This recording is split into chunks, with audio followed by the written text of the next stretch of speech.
Jakarta, biasa dipanggil Iqbal, yang bertugas sebagai moderator pada acara malam hari ini. Jadi, alhamdulillahirobbilalamin wassalatu wassalamu ala asrofil anbiya'i wal mursalin wa ala sayyidina Muhammadin wa ala alihi wa sahbihi. Yang saya hormati Mas Bintang selaku Ketua Karang Ternal KMT Padukuhan kemudian 4 khususnya di 7. Yang kami hormati Bapak Nurul Fadlur Rahman, Sarjana Keperawatan Nurse selaku asisten dosen dari Universitas Asia Yogyakarta. Yang kami hormati Mas Adindavi Putrasari selaku koordinator kelompok di RW07.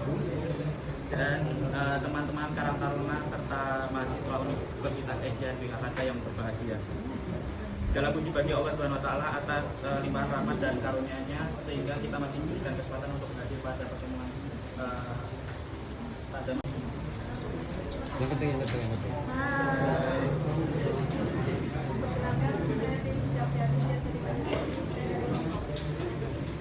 Yang kenceng ya, yang kenceng. Bro-nya kemarin.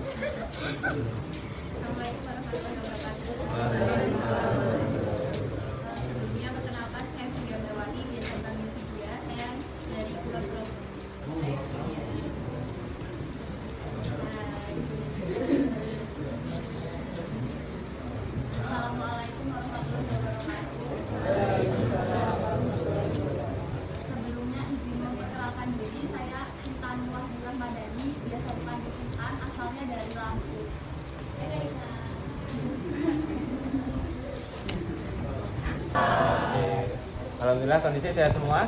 Alhamdulillah. Oke. Mohon izin perkenalkan, nama saya Aditya Putra Sani, biasa dipanggil Adit.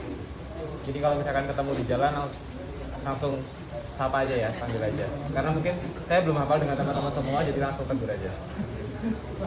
Halo Kakak Adit. langsung saja mungkin acara penyuluhannya santri bisa Teman-teman, halo. Ya, makasih ya buat waktunya yang udah disediakan ke kami ya, memberikan kami kesempatan buat ngasih penyuluhan. Nah tadi perkenalkan lagi nggak atau nggak usah ya? Nggak usah ya. Oke, ini kita santai aja, jadi teman-teman bisa sambil maaf juga nggak apa-apa. Nah, di sini aku perwakilan dari mahasiswa KKG dari Unisa mau ngasih penyuluhan sedikit terkait bahaya rokok, minuman alkohol dan juga nafsa. Nah, mungkin udah bukan hal yang asing lagi deh buat rekan-rekan di sini gitu. Jadi rokok itu apa sih? Jadi rokok itu sebuah tembakau, produk yang dibungkus sesuatu yang mana, nah ini udah ada contohnya nih. Ya, jadi sebuah produk tembakau yang dibungkus dan cara memakainya itu dengan cara dibakar dan dihisap. Nah, alkohol itu apa sih Kak? Alkohol itu sebuah zat yang mana kalau digunakan secara terus-menerus itu nanti bakal bikin kecanduan. Nah, kalau nafsa sendiri udah pernah dengar atau belum gitu? Ya, jadi nafsa itu singkatan dari narkotika, psikotropika dan zat adiktif lainnya. Nah, di sini ada tulisan adiktif ya. Jadi zat itu tuh ada dua jenis, ada yang adiktif, ada yang adiktif. Nah, itu beda deh. Kalau adiktif ada K-nya, itu sesuatu yang bisa bikin kecanduan. Apa? Oh iya. Amit, matur nuwun. Ya, terima kasih ya teman-teman. Oke, lanjut lagi ya. Jadi di nafsa itu kan ada zat adiktif lainnya. Nah, sebenarnya zat itu tuh ada dua jenis, ada yang adiktif, ada yang adiktif pakai K. Nah, kalau yang adiktif yang pakai K itu tuh sebuah zat yang bisa bikin kecanduan. Sedangkan kalau adiktif itu tuh biasanya kita bisa temuin di makanan kayak misalnya gula, garam, itu tuh nggak bahaya. Tapi kalau yang adiktif itu baru yang berbahaya. Ngerti nggih? Nah, sesuai dengan judulnya bahaya rokok, alkohol dan nafsa. Nah, di rokok sendiri itu ada beberapa zat berbahaya. Contohnya yang pertama yaitu nikotin. Pasti udah nggak asing ya, karena setiap iklan rokok tuh biasanya pasti ada membahas nikotin. Nah, nikotin itu apa sih, Cak? Nikotin itu adalah zat yang itu tuh secara alamiah ada di tembakau dan itu tuh bikin kecanduan gitu. Nah, sifat dari nikotin ini tuh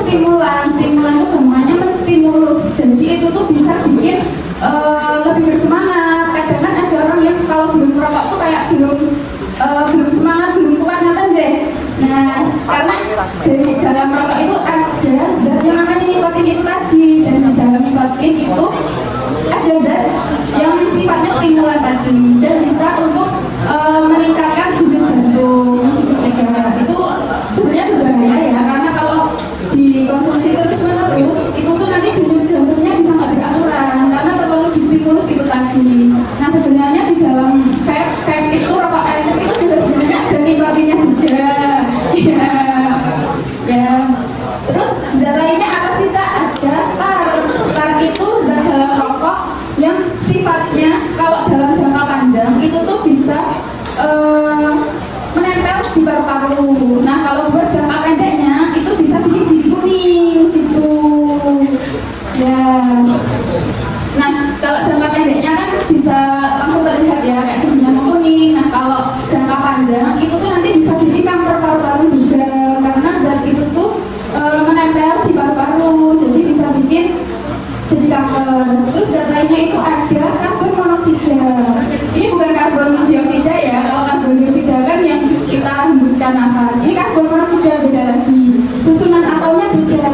Nah bedanya apa sih, Cak? Nah bedanya tuh kalau karbon monoksida itu tuh bisa bikin mengikat oksigen. Jadi di dalam darah, fungsi darah kan mengalirkan oksigen nih, mengalirkan oksigen. Nah dengan adanya rokok tadi, oksigen yang harusnya bisa ke otak, bisa ke paru-paru, bisa ke organ lainnya, itu tuh diikat dan juga sampai ke organ-organ tadi. Nah itu yang bisa mematikan organ-organ sebenarnya karena oksigen itu kan dibutuhkan ya.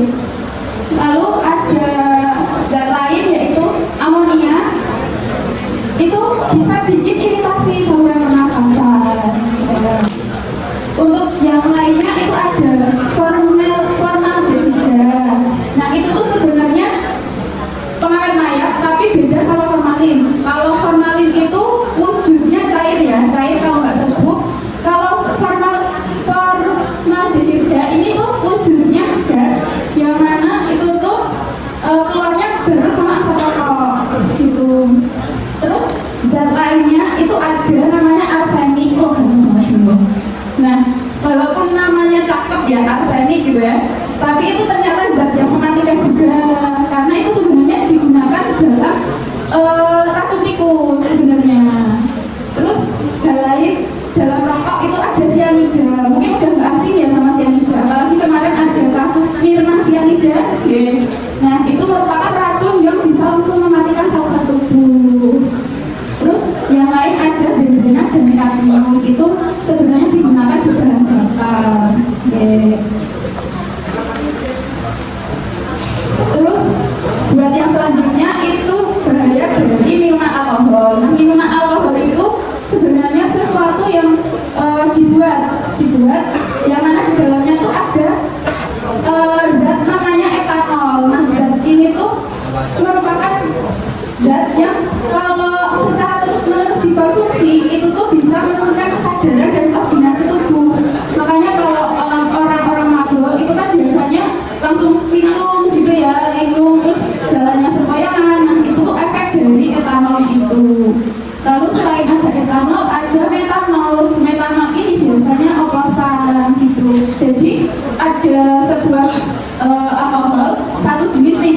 Satu jenis itu dia punya etanol, dan ada alkohol lagi satu jenis dia juga punya etanol, dicampurkan. Nah dicampurkan itu bikin menciptakan senyawa baru yang namanya metanol. Makanya itu banyak ditemukan di oplosan. Terus selain itu ada pusat oil. Ini biasanya di oplosan juga, dan yang fungsinya tuh bikin jadi pengar gitu loh. Jadi aromanya tuh lebih menyengat gitu. Lalu ada aldehida.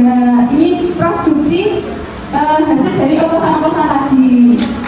Terus ada pengawet dan pewarna, dan juga ada di dalam minuman alkohol itu tuh berbahaya karena gulanya banyak. Jadi dari proses fermentasi dan buatan dari pabrik dan segala macam itu tuh banyak banget gulanya. Nah gula itu bisa bikin diabetes, bisa bikin penyakit yang lain. Terus buat di situ tuh ada pengawetnya karena kan ada proses fermentasi dan perlu pengawet di situ. Dan pengawet itu kalau dikonsumsi berlebihan bisa bikin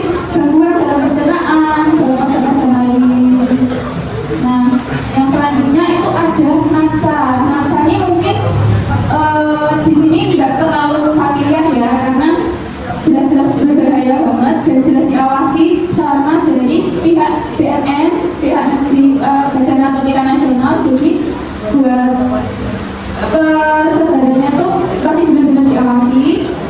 Tapi kadang ada beberapa orang yang menggunakan narkotika dan menggunakan narkotika yang dijual bebas gitu.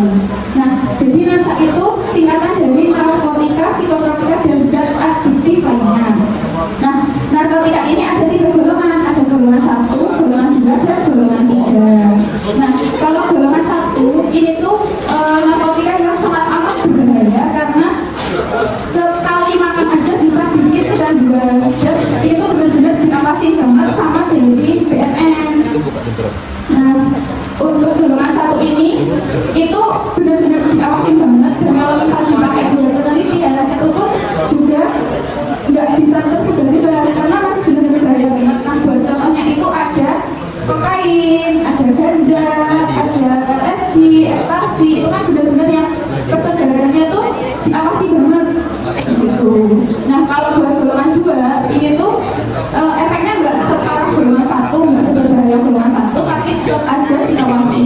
Nah, tapi kalau golongan 2 ini potensi tinggi memang buat penerimaan, tapi masih bisa digunakan dalam dunia medis. Dunia medis pun masih perlu pengawasan dari BNN juga. Nah, di dunia medis pun juga nggak semua obat harus pakai narkotika. Jadi cuma kayak misal butuh operasi, terus lukanya tuh terlalu parah, terlalu sakit, itu biasanya bisa dipakai kayak gini.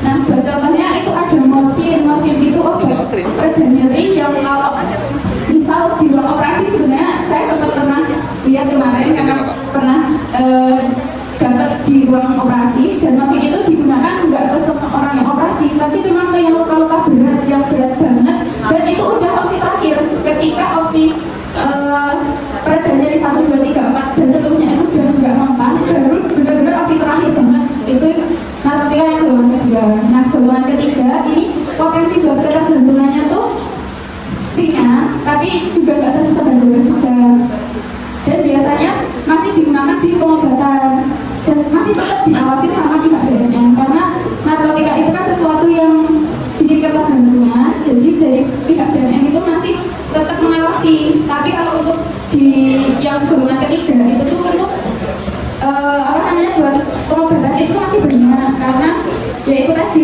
opsi pertama 2, 3-nya udah nggak mempan, baru opsi terakhirnya pakai narkotika. Jadi narkotika itu sebenarnya obat yang sebenarnya tuh dibutuhin buat penyembuhan, tapi karena efek yang sungguh luar biasa kadang malah disalahgunakan kayak begitu. Jadi sebenarnya narkotika itu kami kan dari perawat ya, kita juga udah sering menemukan kayak gitu, tapi ya tetap itu tadi luka atau sakit yang benar-benar nggak bisa diobati lagi baru pakai itu, dan itu pun masih dalam batas pengawasan BNN gitu. Nah, efeknya apa sih Cak? Kok bahaya gitu? Ya bisa dilihat deh efek rokok. Yang pertama itu bisa bikin kanker paru-paru karena di situ tadi kan ada tar, itu yang bisa bikin kanker paru-paru. Terus habis itu bisa merusak jantung dan pembuluh darah. Nah, tadi kan tak jelaskan ya, kalau nikotin itu sistemnya stimulan, itu tuh bisa bikin detak jantung jadi cepat. Nah, itu yang bisa bikin pembuluh darahnya tuh rusak, bahkan bisa pecah gitu. Terus habis itu bisa menurunkan fungsi paru-paru, bisa menurunkan kesuburan juga, bisa mengalami gangguan kehamilan, bisa kecanduan narkotik. Nah, ini tadi kan ada menurunkan kesuburan dan risiko gangguan kehamilan. Mungkin buat mbak-mbak yang nggak merokok itu juga bisa kena karena jadi perokok pasif. Perokok pasif itu misal Mas Adit. Misal Mas Adit ngerokok nih, Mas Adit ngerokok dekat Mbak Mas nih.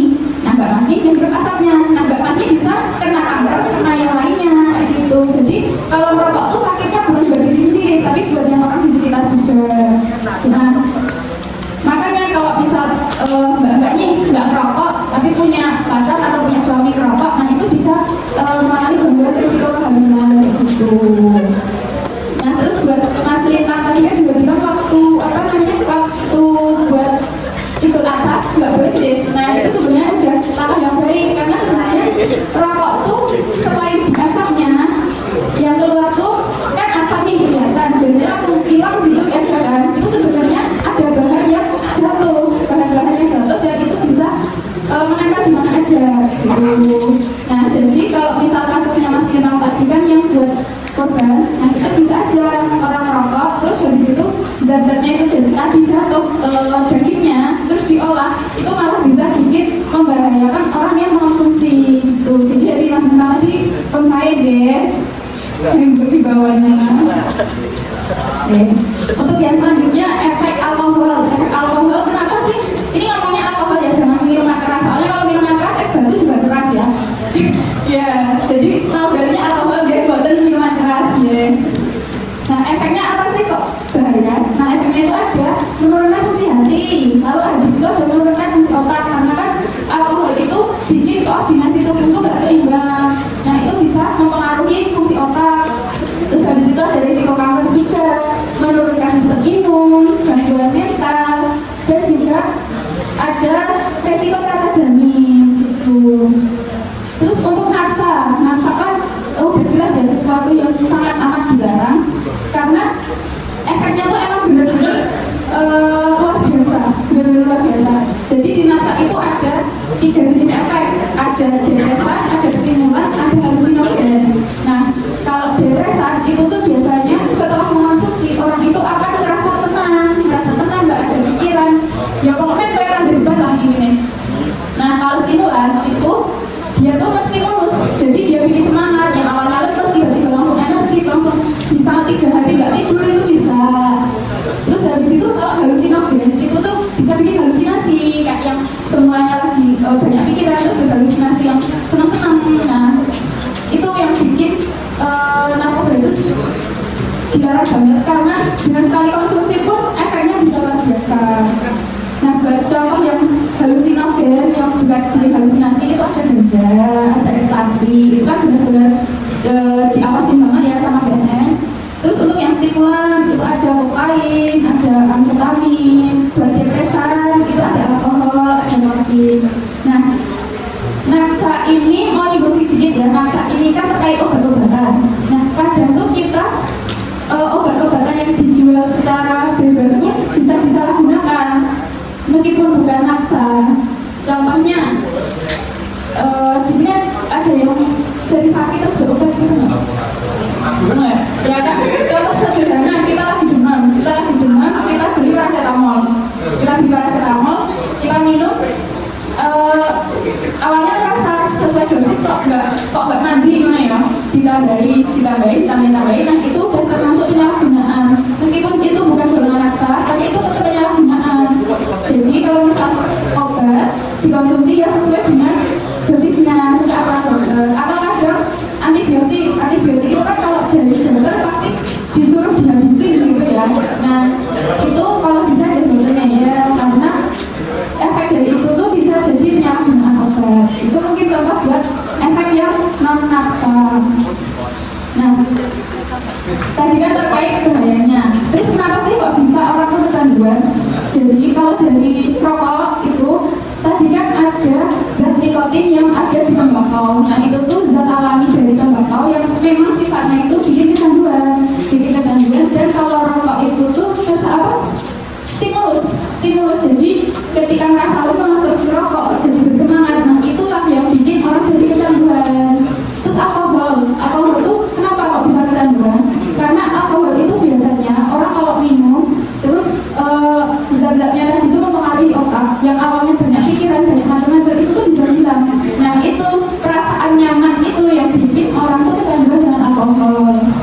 Nah kalau naksa sendiri tadi kan udah tak jelasin ada tiga efeknya, yaitu ada depresan, ada stimulan, dan ada halusinogen. Dan itu tuh sebenarnya kita semua tuh butuh ya buat mencapai itu semua ya gitu. Jadi ada depresan itu tuh biar bikin kita tuh tenang, kita nyaman dan sebagainya. Kalau halusinogen itu bikin kita semangat, bikin kita senang, bikin kita terjaga terus, ngejar deadline dan sebagainya. Halusinogen itu juga mirip sama depresan, yang mana nanti banyak pikiran, tiba-tiba kita terjadi dan halusinasi yang bagus-bagus gitu. Itu bahayanya di situ. Meskipun kita butuh, kita juga nggak boleh gitu loh buat menyentuh yang namanya narkoba, kan bisa dengan cara yang lain. Nah, selain di sini hal yang bisa bikin kecanduan lainnya yaitu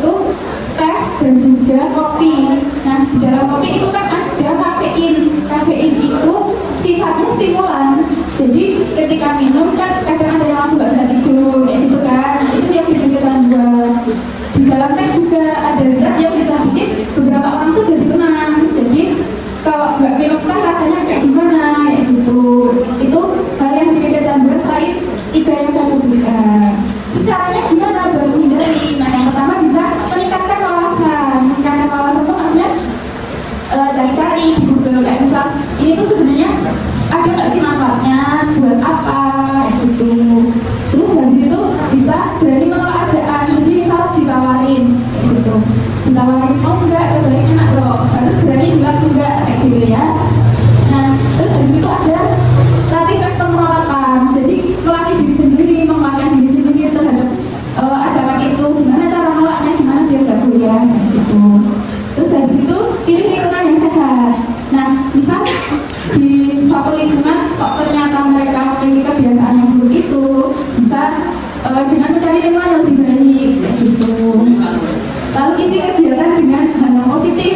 Nah, tadi kan efeknya itu ada yang bikin bergaya, bikin senang, bikin terjaga, ada yang bisa bikin tenang. Nah, itu tuh sebenarnya bisa dialihkan dengan hal-hal lain. Kalau bisa butuh ketenangan kan bisa yang cocok mungkin mancing gitu kan bisa, atau yang cewek-cewek yang suka baca novel gitu kan baca juga bisa, atau mungkin yang baca novel itu mulai menulis itu kan bisa buat pelepasan ya. Jadi nggak semua hal itu harus pakai obat, pakai sesuatu, bisa dengan aktivitas. Atau yang suka nge-gym kan juga bikin tenang kan ya. Olahraga, lari-lari di kampung itu juga bisa jadi pelarian kayak gitu. Jadi dialihkan aja kesukanya apa, hobinya apa. Misal nonton Korea gitu juga dinontonin juga nggak apa-apa gitu. Terus ada tetapkan tujuan hidup yang sehat, yang jelas. Jadi di dalam diri kita tuh ditenangkan, oh aku nggak akan menyentuh itu karena tujuanku gini gitu kan, sesuai gitu loh dengan kemampuan diri kayak gitu. Terus ada berani coba dan minta bantuan. Jadi misal diajakin terus nih buat mencoba, nah kok nggak berani nolak, bisa curhat ke orang yang paling terdekat, yang paling dipercayai, atau ke bimbingan konseling juga bisa. Terus di website juga itu kan ada nomor terkait konseling buat yang merokok dan juga BNN. Nah, bisa dihubungi juga di situ gitu. Terus yang jelas ada perkuat iman dan agama. Jadi sebenarnya ngapunten ya, mohon maaf, rokok itu menurut beberapa ulama itu diharamkan karena sebenarnya mudarat karena kan ada banyak zat berbahayanya tadi ya itu tadi yang bisa bikin merusak organ. Alkohol juga ada ayat Al-Quran yang benar-benar menjelaskan kalau khamr itu dilarang. Khamr itu sesuatu hal yang memabukkan. Nah, itu ada di surat Al-Maidah ayat 90 yang artinya wahai orang-orang yang beriman, sungguhlah khamr, berjudi, berhala dan mengundi nasib dengan panas adalah perbuatan keji dan perbuatan setan, maka jauhilah kayak gitu. Narkoba juga itu kan sesuatu yang bikin kecanduan dan hal yang nggak baik buat tubuh gitu. Oke, mungkin itu saja. Terima kasih waktunya. Karena saya kembali ke Mas Iqbal.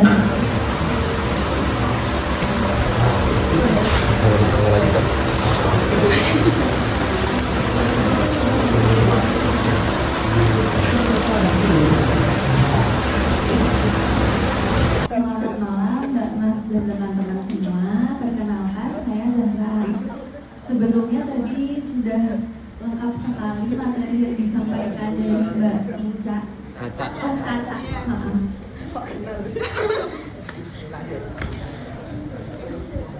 Tadi kan sudah dibahas konseptual dari awal sampai akhir. Nah, mungkin yang saya ingin tanyakan adalah sebetulnya iklan-iklan rokok pun sudah mengarah kepada dampak negatif dari rokok itu sendiri. Tapi kesadaran masyarakat dan mungkin banyak orang itu belum bisa mengurangi atau menghilangkan rokok dari kebiasaan buruk sehari-hari. Nah, apakah ada cara penerapan yang real atau semacam implementasi begitu di kehidupan yang memang bisa menyadarkan dan meningkatkan kesadaran masyarakat ataupun teman-teman di sini untuk mengurangi konsumsi rokok? Terima kasih. Di sini saya ingin bertanya, mungkin berkaitan dengan situasi di malam hari ini ya.